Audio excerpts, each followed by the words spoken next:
Hello students, how are you today? I hope you are fine. Today we will learn about chapter 3. The title of this chapter is We Know What to Do.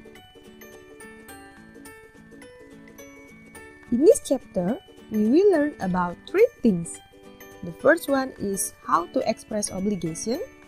The second one is how to express prohibition. And the third one is how to give suggestion.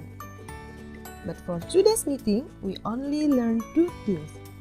Those are obligation and prohibition. Have you ever heard about obligation and prohibition? Okay, now let's talk about obligation first. What is obligation? Yep. Obligation is something that you must do. It is something that is done or is to be done for such a reason. Jadi, obligation dalam bahasa Indonesia yaitu keharusan. Nah, untuk menyatakan keharusan, kita menggunakan kata must. We use must when the speaker decides what is necessary, or the speaker feels that something is important to do. Jadi, kita menggunakan kata must untuk menyatakan obligation ketika keharusan itu ditentukan oleh si pembicara. Ya, jadi, si pembicara yang menentukan bahwa sesuatu itu penting untuk dilakukan. For example, we must buy a ticket first. Nah, di sini kita menggunakan kata must untuk menyatakan obligation. Kenapa? Karena di sini keharusan ditentukan oleh si pembicara. Jadi, si pembicara merasa bahwa membeli tiket itu merupakan suatu keharusan. Ya, itu penting untuk dilakukan. Jadi, kita menggunakan kata must di sini yang ditentukan oleh si pembicara.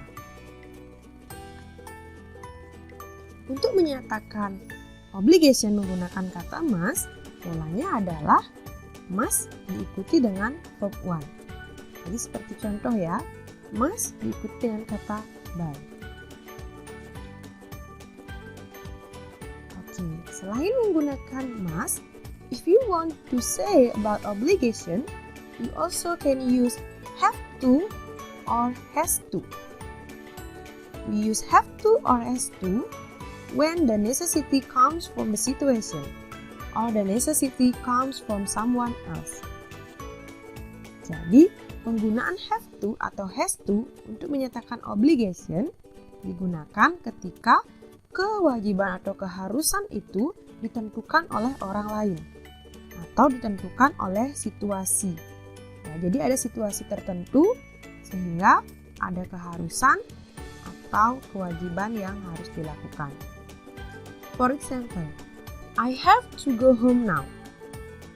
Di sini kita menggunakan obligation dengan menggunakan have to karena keharusan yang ada di sini dalam konteks ini ditentukan oleh sebuah situasi, ditentukan oleh orang lain.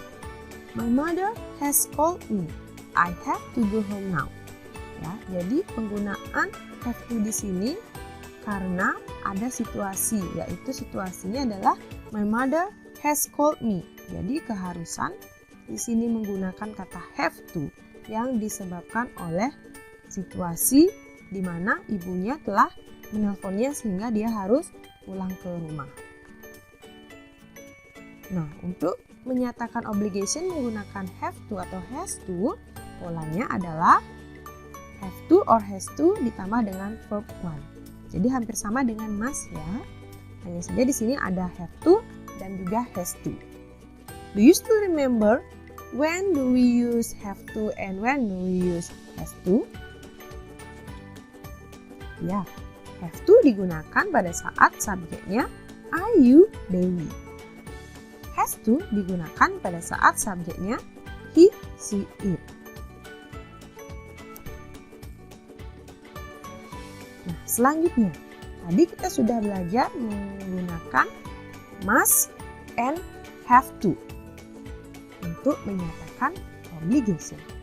Nah, sekarang untuk menyatakan bahwa something is not necessary atau sesuatu itu merupakan hal yang tidak begitu penting untuk dilakukan, maka kita menggunakan kata don't have to or doesn't have to. Contohnya, you don't have to go to school if you have a fever. Kamu tidak perlu pergi ke sekolah jika kamu demam. Apa makna kalimat tersebut? Maknanya adalah kamu boleh pergi ke sekolah, kamu boleh tidak pergi ke sekolah.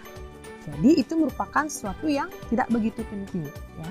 Maksudnya di sini tidak begitu penting itu adalah kalau dilakukan that's okay, kalau tidak dilakukan that's okay juga, ya. Jadi sesuatu yang tidak penting itu maksudnya boleh dilakukan, boleh tidak. Jadi kita memiliki kebebasan untuk melakukan hal tersebut atau tidak melakukan hal tersebut. Maka di sini kita menggunakan kata don't have to untuk menyatakan hal tersebut. Kenapa sih kita tidak menggunakan kata mustn't untuk menyatakan sesuatu yang tidak begitu penting untuk dilakukan? Kita tidak menggunakan kata mustn't di sini karena mustn't tersebut merupakan prohibition. Ya, jadi mustn't itu adalah prohibition. Jadi kita tidak bisa menggunakan kata mustn't untuk menyatakan sesuatu yang tidak begitu penting untuk dilakukan. Nah, apa sih perbedaan mustn't and don't have to? Ya, jadi mustn't and don't have to ini sangat-sangat berbeda ya anak-anak. Contohnya seperti ini. You mustn't do something. Kamu tidak boleh melakukan sesuatu. Itu maknanya adalah kamu dilarang untuk melakukan sesuatu. Berarti kamu harus tidak melakukan hal tersebut ya, karena dilarang, prohibition. Tapi kalau contohnya seperti ini, you don't have to do something. Kamu tidak perlu melakukan sesuatu atau tidak harus melakukan sesuatu. Kata tidak harus itu di sini maknanya kalau kamu melakukannya oke, kalau kamu tidak melakukannya juga oke. It is not important whether you do it or not do it. Jadi, jika kamu menggunakan kata don't have to, kamu memiliki kebebasan, boleh melakukannya, boleh juga tidak. Tapi kalau kamu menggunakan kata must not atau mustn't, itu berarti dilarang, ya, tidak boleh.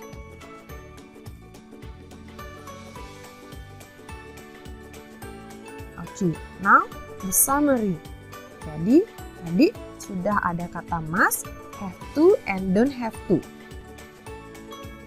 Must digunakan untuk menyatakan keharusan yang ditentukan oleh si pembicara atau the speaker, ya, keharusan yang merupakan sebuah hal yang logis. For example, we must buy a ticket first. We must stand in line. Nah, itu merupakan hal yang logis untuk dilakukan. Contoh yang selanjutnya menggunakan have to. Kita menyatakan obligation dengan have to ketika ada faktor eksternal yang mempengaruhi obligation tersebut, ya, atau ketika obligation itu atau keharusan itu berasal dari orang lain atau sebuah situasi. For example, we have to get up early. Kenapa di sini dia menggunakan kata have to? Ya, karena disebabkan oleh adanya situasi tertentu. Ya, mungkin karena akan pergi ke sekolah atau biar tidak terlambat, makanya we have to get up early. Jadi ada situasinya. It's raining, we have to put on our raincoat. Nah, di sini sudah jelas ada situasinya.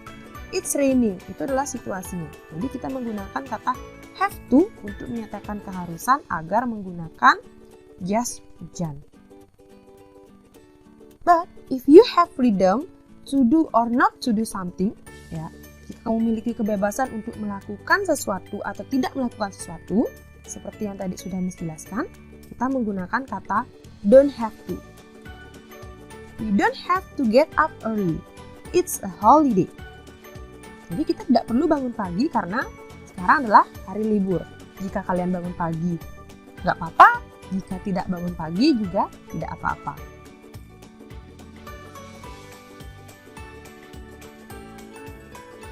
Oke, apa sih perbedaan must and have to? Ya, biar lebih jelas lagi ya antara must dan have to. Jadi di sini sudah Miss tampilkan beberapa contoh. Yang pertama kita bahas must dulu. Seperti yang sudah Miss jelaskan tadi, must itu merupakan obligation yang ditentukan oleh si pembicara. Jadi si pembicara itu merasa bahwa hal tersebut memang penting. Jadi ada kesadaran tersendiri ya. Jadi si pembicara aware to do something. Ya, si pembicara memiliki pemikiran bahwa hal tersebut memang harus dilakukan. Ya, secara sadar. Jadi si pembicara beranggapan bahwa hal tersebut penting untuk dilakukan. For example, I love English. I must speak English. Saya suka bahasa Inggris, jadi saya harus berbahasa Inggris. Jadi itu merupakan sebuah keharusan di mana keharusan itu berasal dari kesadaran si pembicara. I must go to the doctor. Ya, itu juga merupakan sebuah keharusan yang berasal dari kesadaran si pembicara.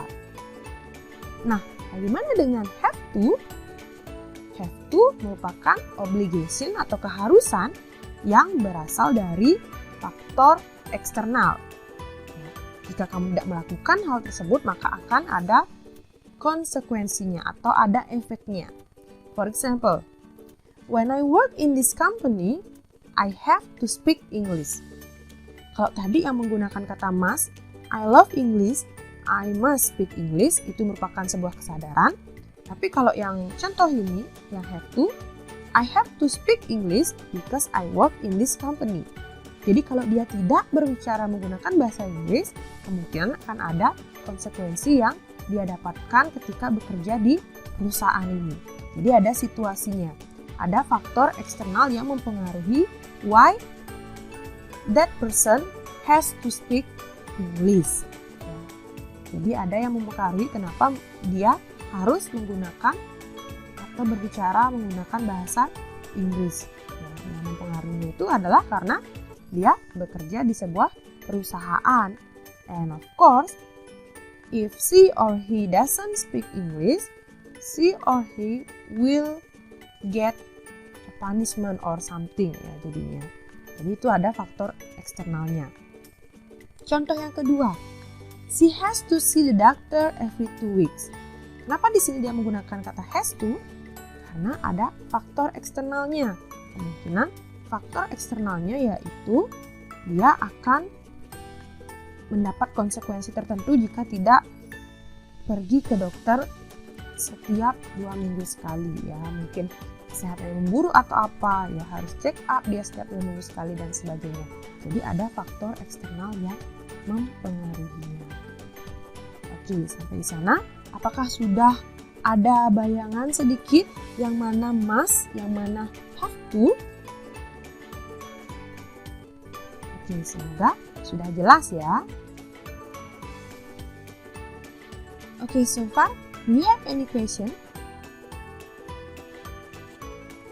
If you don't have any question, now let's try to do the quizzes.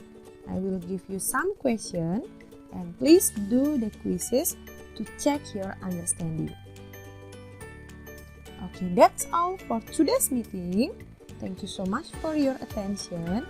I hope you understand the material and have a nice day. Goodbye.